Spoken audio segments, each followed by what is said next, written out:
Jennifer, I mean, one of the things that I love to do is I love to interview real people who have gone through some challenges, in life and gone on to be successful. What were some of the more challenging times in your life?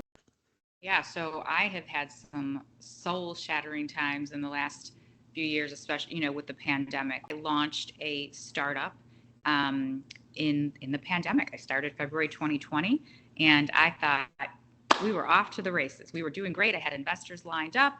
I was, ready to implement and execute and hire a team and start developing a software. And then we went into lockdown in Chicago a week later. So I lost those investors, and it was a moment where I was like, how am I going to do this? How am I going to innovate and figure it out?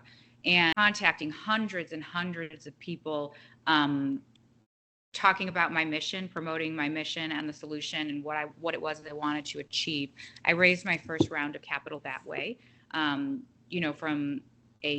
an angel investor who I did not personally know, right? So I was really thankful to do that. Lost $1 million 3 times in that time.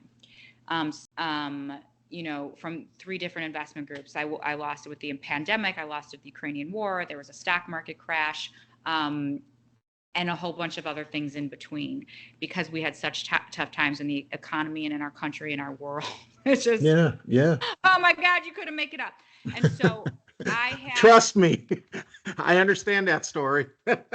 some devastating moments where I remember waiting for this agreement, this wire to come through, and I had this tech team waiting, or they were going to leave. And I thought that if I lost them, everything was over. And I was, at the time, humiliated, sad, heartbroken. This wire has to come through.